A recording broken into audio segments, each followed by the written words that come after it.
Ang The Simpsons ay hindi lang basta palabas sa telebisyon, dahil sa bawat eksena at mga biro ay may mga hula, na tila nakakaalam sa hinaharap. Ngayong taong 2026, may ilang hula ang Simpsons na nagiging nakakatakot, dahil posibleng mangyari ito, sa tunay na buhay. Kaya sa video na ito, titingnan natin ang mga prediksyon na hindi lang basta pangkaraniwan, mga hula na nag-iiwan ng tanong sa isipan, kung hanggang saan na ba ang impluwensya ng palabas na ito. Pero bago tayo magpatuloy ay i-like mo na ang ating video, mag-subscribe, pindutin mo na rin syempre yung notification bell, at piliin mo yung all, para palagi ka updated sa ating mga latest videos. Pagtaas ng presyo ng pagkain, at mga pangunahing bilihin. Isa sa mga madalas iugnay na nakakatakot na hula ng The Simpsons, patungkol sa krisis sa pagkain at bilihin, ay makikita sa episode na The Trouble with Trillions at A Pluribus Vigum, kung saan malinaw na ipinakita ang epekto ng maling pamamahala ng gobyerno,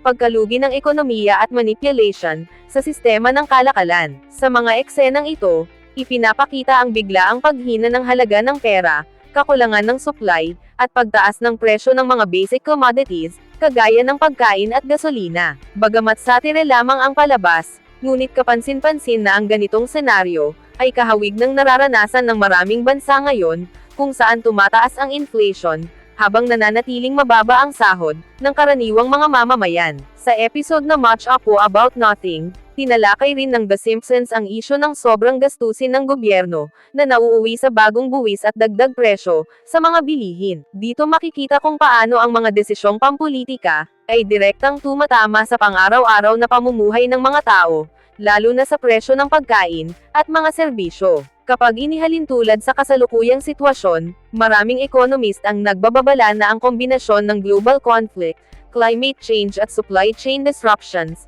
ay maaaring magdulot ng mas matinding pagtaas ng presyo pagsapit ng 2026, isang senaryong tila matagal nang ipinapakita ng serye, sa pamamagitan ng satirical storytelling nito. Bagamat hindi kailanman binanggit ng The Simpsons ang Pilipinas, pero ang temang ipinapakita sa mga episode na ito, ay madaling iugnay sa mga nangyayari sa bansa, katulad ng pagtaas ng presyo ng bigas, gulay, kuryente at langis. Ang nakakatakot sa mga hulang ito, ay hindi ang eksaktong detalye, kundi ang paulit-ulit na babala, na kapag pinagsama ang maling pamamalakad, global crisis at kakulangan sa paghahanda, ang karaniwang mamamayan, ang unang tatamaan. Sa ganitong konteksto, ang The Simpsons ay nagsisilbing salamin ng posibleng kinabukasan, isang paalala na ang pagtaas ng presyo ng pagkain, at pangunahing mga bilihin ay hindi biglaan, kundi resulta ng mga problema, na matagal nang binabalewala. Pag-ikot ng politika at pagbabalik, ng mga dati ng kontrobersyal na lider. Isa sa pinakamadalas na inuugnay na episode ng The Simpsons, sa pag-ikot ng politika at pagbabalik ng mga kontrobersyal na lider, ay ang Back to the Future. Sa episode na ito, ipinakita ang isang hinaharap kung saan muling nahalal ang isang lider, na kilala sa kontrobersya at pabigla-biglang pamumuno, na nagresulta sa isang bansang lubog sa utang, kaguluhan, at politikal na pagkakahati. Bagamat satirical ang presentasyon, pero malinaw ang mensahe ng palabas, na ang politika ay madalas umiikot lamang sa iisang pangalan o pamilya, at kahit may masama na record ang isang leader, maaari pa rin siyang bumalik sa kapangyarihan dahil sa nostalgia, propaganda o kawalan ng tiwala ng mamamayan, sa mga bagong alternatibo. Isa pang episode na madalas ikinakabit sa ganitong tema, ay ang Sideshow Bob Roberts, kung saan nanalo sa halalan ang isang kandidatong may madilim na nakaraan, sa kabila ng malinaw na ebidensya ng pandaraya, at manipulation. Ipinapakita rito kung gaano kalakas ang impluwensya ng political machinery, disinformation at emotional appeal sa masa, dahilan upang makabalik o manatili sa kapangyarihan ang mga lider, na dati nang nasangkot sa iskandalo. Kapag iniuugnay sa kasalukuyang mga pangyayari sa iba't ibang bansa, makikita ang parehong pattern sa muling pagbabalik ng mga dating lider o angkan sa politika, kahit may kasaysayan ng katiwalian, o palpak na pamamahala. Bagamat hindi binanggit ng The Simpsons ang Pilipinas, pero ang temang political recycling na ipinakita sa mga episode na ito, ay madaling maiugnay sa lokal na konteksto, kung saan paulit-ulit na bumabalik ang parehong mga pangalan sa pwesto, sa tuwing halalan. Ang nakakatakot na hula rito ay hindi ang eksaktong taon o pangalan, kundi ang siklo mismo, na tila paulit-ulit na nauulit ang mga dating problema, dahil ang kapangyarihan ay napupunta pa rin sa mga dating kontrobersyal na lider. Sa ganitong paraan, nagiging babala ang The Simpsons na kung hindi matututo ang lipunan mula sa nakaraan, ang hinaharap ay magiging refleksyon lamang ng mga lumang pagkakamali.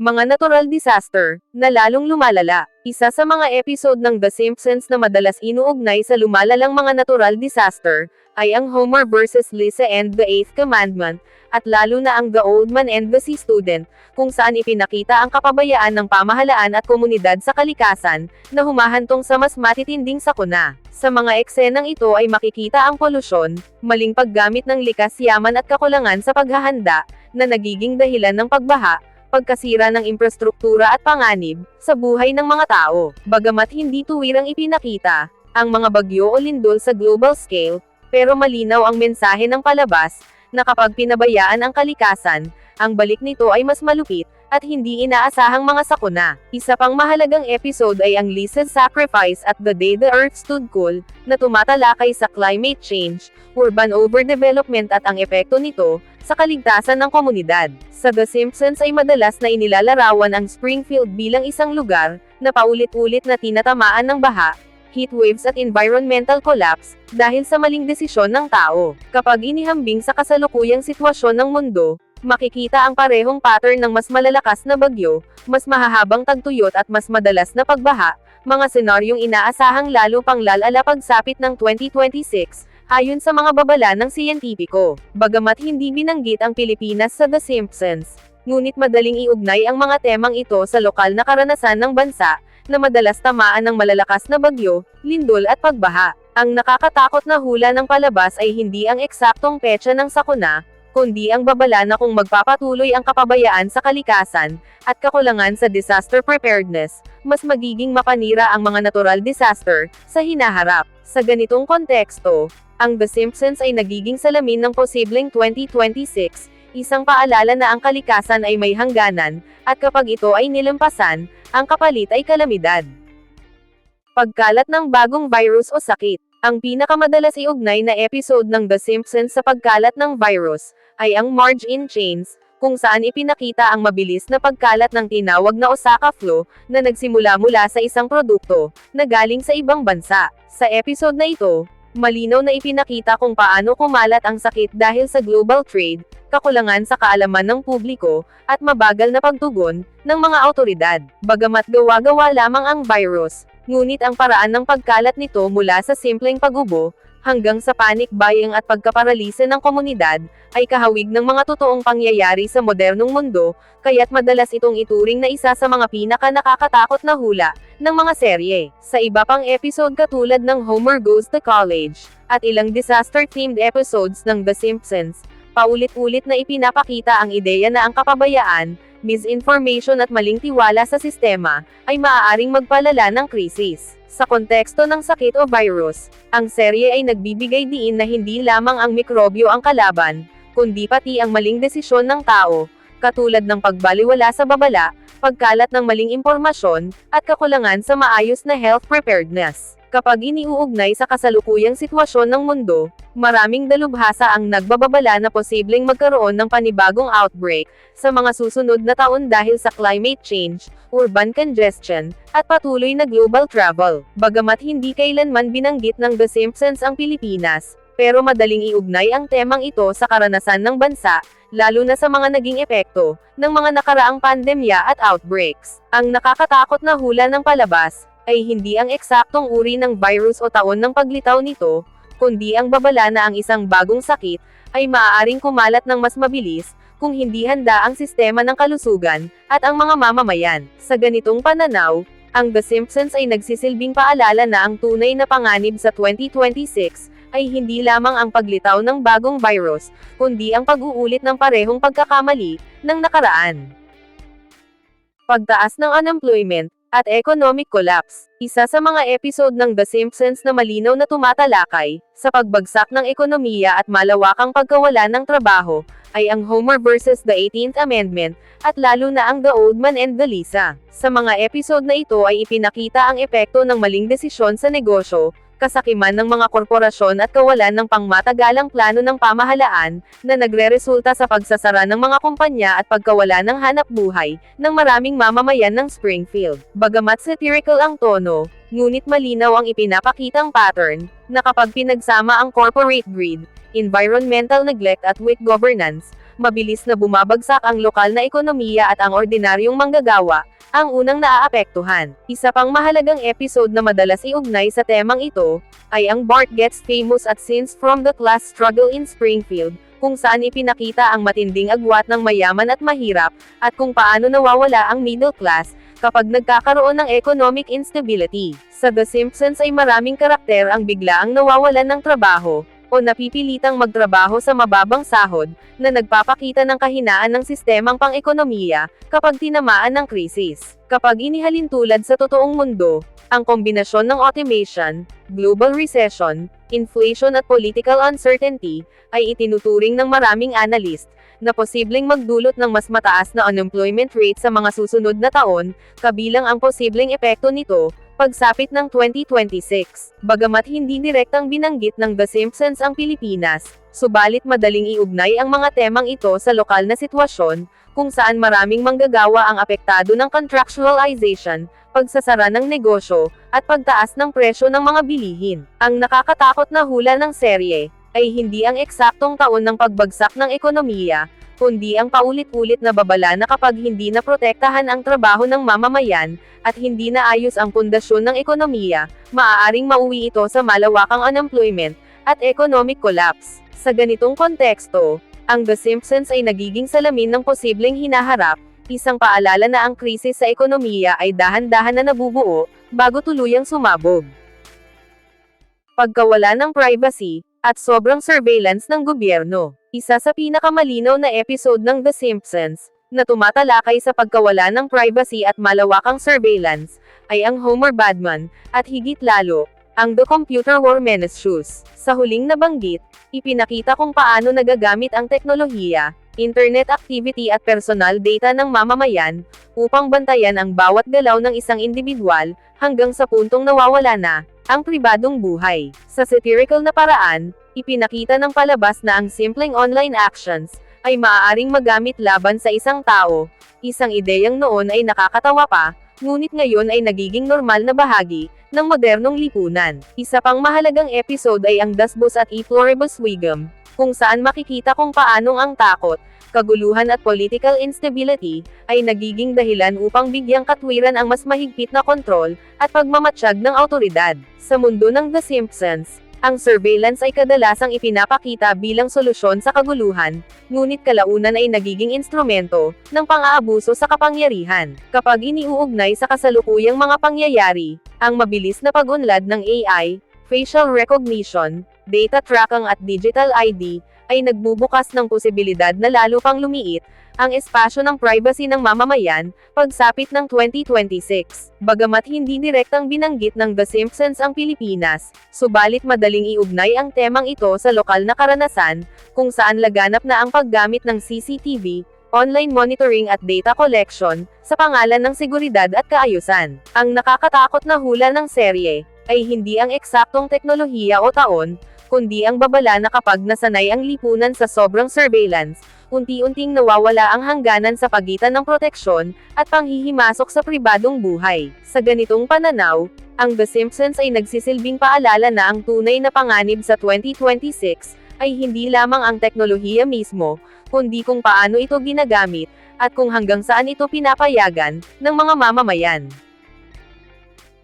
Paglaganap ng teknolohiya, na nakakasira ng lipunan. Isa sa pinakamatingkad na episode ng The Simpsons, na tumatalakay sa teknolohiyang unti-unting sumisira sa ugnayan ng lipunan, ay ang Itchy and Scratchy and Marge, at lalo na ang MyPods and Boomsticks. Sa mga episode na ito, ipinakita kung paano nagiging sentro ng buhay ng mga tao, ang mga gadget at media consumption, hanggang sa mawalan sila ng pakialam sa kanilang kapaligiran at kapwa. Sa satirical na paraan, ipinakita ng palabas na ang sobrang pagdepende sa teknolohiya, ay nagdudulot ng social isolation, pagkawala ng empathy at pagkawatak-watik ng komunidad, isang senaryong mas lalong nagiging totoo, habang papalapit ang modernong panahon. Isa pang mahalagang episode ay ang The Docile Network at iCarambas, kung saan tinukoy ang panganib ng social media, automation at artificial intelligence, sa demokrasya at kabuhayan ng tao. Ipinakita rito kung paano ginagamit ang teknolohiya,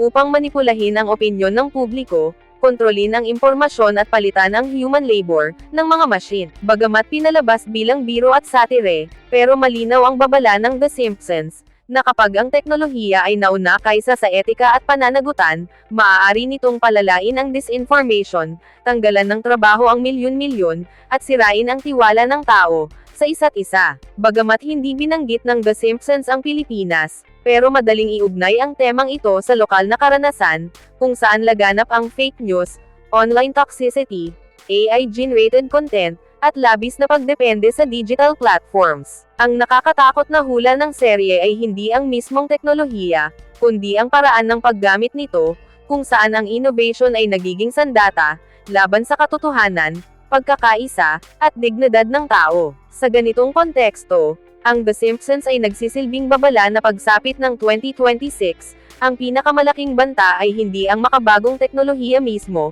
kundi ang lipunang hindi handang kontrolin at panagutin, ang kapangyarihang dala nito.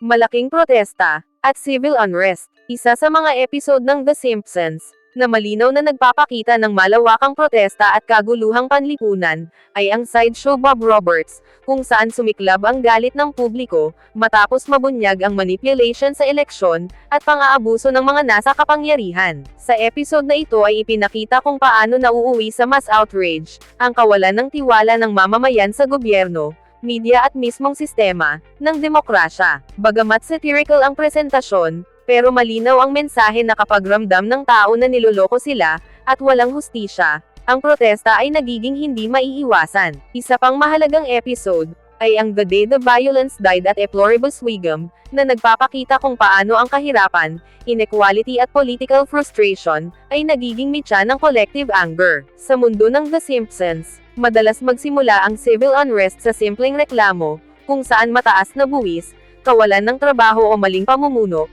hanggang sa lumawak ito, bilang kilos protesta ng buong komunidad. Kapag iniuugnay sa kasalukuyang global situation, maraming bansa ang nakararanas ng ganitong tensyon dahil sa inflation, unemployment at political division, na posibleng magresulta sa mas malalaking protesta, pagsapit ng 2026. Bagamat hindi binanggit ng The Simpsons ang Pilipinas, pero madaling iugnay ang temang ito sa lokal na karanasan, kung saan ang pagtaas ng presyo ng bilihin, kakulangan ng tiwala sa institusyon at social inequality, ay nagiging ugat ng pagkilos, ng mga mamamayan. Ang nakakatakot na hula ng serye, ay hindi ang eksaktong anyo ng protesta, kundi ang babala na kapag patuloy na nababaliwala ang hinaing ng tao, ang katahimikan ay maaaring mapalitan, ng civil unrest. Sa ganitong pananaw, ang The Simpsons ay nagsisilbing salamin ng posibleng 2026, ay isang paalala na ang matinding protesta ay kadalasang bunga, ng matagal na pinigilang galit ng lipunan. Pagkawala ng tiwala sa gobyerno, at mga public institution. Isa sa pinakamalinaw na episode ng The Simpsons, na tumatalakay sa pagbagsak ng tiwala ng mamamayan sa gobyerno, ay ang sideshow Bob Roberts. Sa episode na ito ay lantad na ipinakita ang pandaraya sa eleksyon, manipulation ng sistema, at ang kawalan ng pananagutan ng mga nasa kapangyarihan, na nagdulot ng matinding galit, at pagkadismaya ng publiko. Sa satirical na paraan ay ipinakita ng palabas, na kapag ang mga institusyong dapat magprotekta sa demokrasya, ay sila mismo ang lumalabag dito, unti-unting nawawala ang paniniwala ng mamamayan sa gobyerno, batas at halalan, isang temang lalong nagiging makahulugan, sa modernong panahon. Isa pang mahalagang episode, ay ang Much Ado About Nothing at A Pluribus Vigam, kung saan ipinakita kung paano ginagamit ng mga lider ang takot, propaganda at mababaw na solusyon, upang takpan ang tunay na problema, ng pamahalaan. Sa The Simpsons ay makikita, na kapag paulit-ulit na nabibigo ang gobyerno sa pagtupad sa pangako nito, katulad ng pagbibigay ng seguridad, sapat na serbisyo at patas na pamamahala, ay nawawala ang respeto ng publiko sa mga institusyon, katulad ng pulisya, hudikatura at lehislatura. Ang ganitong mga senaryo ay madalas magsimula bilang biro sa palabas, ngunit kalaunan ay nagiging seryosong babala tungkol sa kahihinatnan ng sistematikong kabiguan ng pamahalaan. Bagamat hindi binanggit ng The Simpsons ang Pilipinas, subalit madaling iugnay ang temang ito sa lokal na karanasan, kung saan ang mga isyu ng katiwalian, mabagal na hustisya at kawalan ng transparency, ay unti-unting sumisira sa tiwala ng mamamayan sa gobyerno, at mga public institution. Ang nakakatakot na hula ng serye, ay hindi ang eksaktong taon o pangyayari, kundi ang babala na kapag tuluyang nawala ang tiwala ng tao, mahihirapan ng ibalik ang kaayusan, pagkakaisa, at respeto sa batas. Sa ganitong konteksto, ang The Simpsons ay nagsisilbing salamin ng posibleng 2026, ay isang hinaharap kung saan ang pinakamalaking krisis, ay hindi lamang ekonomiya o politika, kundi ang pagkawala ng paniniwala ng mamamayan sa mismong sistema, na dapat sana'y naglilingkod sa kanila. Pag-init ng mundo, at environmental collapse. Isa sa pinakadirektang episode ng The Simpsons, na tumatalakay sa pag-init ng mundo at pagkasira ng kapaligiran, ay ang The Old Man and the Sea Student, kung saan ipinakita ang matinding polusyon, maling pamamahala ng basura at ang pagbagsak ng kalikasan, dahil sa kapabayaan ng gobyerno, at mga negosyo. Sa episode na ito, halos tuluyan ng masira ang Springfield, dahil sa toxic waste at environmental neglect, na nauuwi sa evacuation at chaos. Bagamat pinalabas ito bilang komedya, pero malinaw ang mensahe ng palabas, na kapag pinagsama ang climate irresponsibility at corruption, ang epekto nito ay hindi na kayang kontrolin ng ating lipunan. Isa pang mahalagang episode ay ang Lisa's Sacrifice at the Frying Game, na nagpapakita kung paano binabaliwala ng mga leader ang climate warnings, kapalit ng pansamantalang kaunlaran at kita. Sa The Simpsons ay madalas ipinapakita na ang pagputol ng puno, polusyon sa hangin at tubig, at sobrang industrialisasyon ay nagdudulot ng heat waves, pagbaha at pagkasira ng ecosystem. Kapag iniuugnay sa kasalukuyang mundo, ang mas matitinding init, mas malalakas na bagyo at unpredictable na panahon, ay itinuturing ng maraming dalubhasa, bilang malinaw na senyales ng climate crisis, na posibleng lalo pang lumala, pagsapit ng 2026. Bagamat hindi binanggit ng The Simpsons ang Pilipinas, subalit madaling iugnay ang temang ito sa lokal na karanasan ng bansa, mula sa matinding init, tagtuyot, pagbaha at hanggang sa pinsalang dulot ng malalakas na bagyo. Ang nakakatakot na hula ng serye ay hindi ang eksaktong taon ng environmental collapse, kundi ang babala na kapag patuloy na inuuna ang short-term gains kaysa sa pangangalaga sa kalikasan, ang resulta ay isang mundo na unti-unting nagiging hindi naligtas upang tirhan. Sa ganitong konteksto, ang The Simpsons ay nagsisilbing salamin ng posibleng 2026, isang hinaharap kung saan ang climate change ay hindi nababala, kundi araw-araw ng realidad. Bago tayo magtapos ay i-like mo na ang ating video, mag-subscribe, pindutin mo na rin syempre yung notification bell, at piliin mo yung all, para palagi ka updated sa ating mga latest videos. Ang mga hula ng The Simpsons para sa 2026, ay paalala na minsan, ang realidad at imahinasyon ay nagtatagpo sa pinakamalalim, at pinaka hindi inaasahang paraan. Hindi natin alam kung alin sa mga prediksyon, ang magiging totoo, pero ang epekto nito sa ating pananaw sa mundo, ay hindi maitatanggi. Manatiling mapanuri at handa sa mga pagbabagong darating, sapagkat ang hinaharap ay mas misteryoso, kaysa sa kahit anong episode ng The Simpsons. See you on our next videos.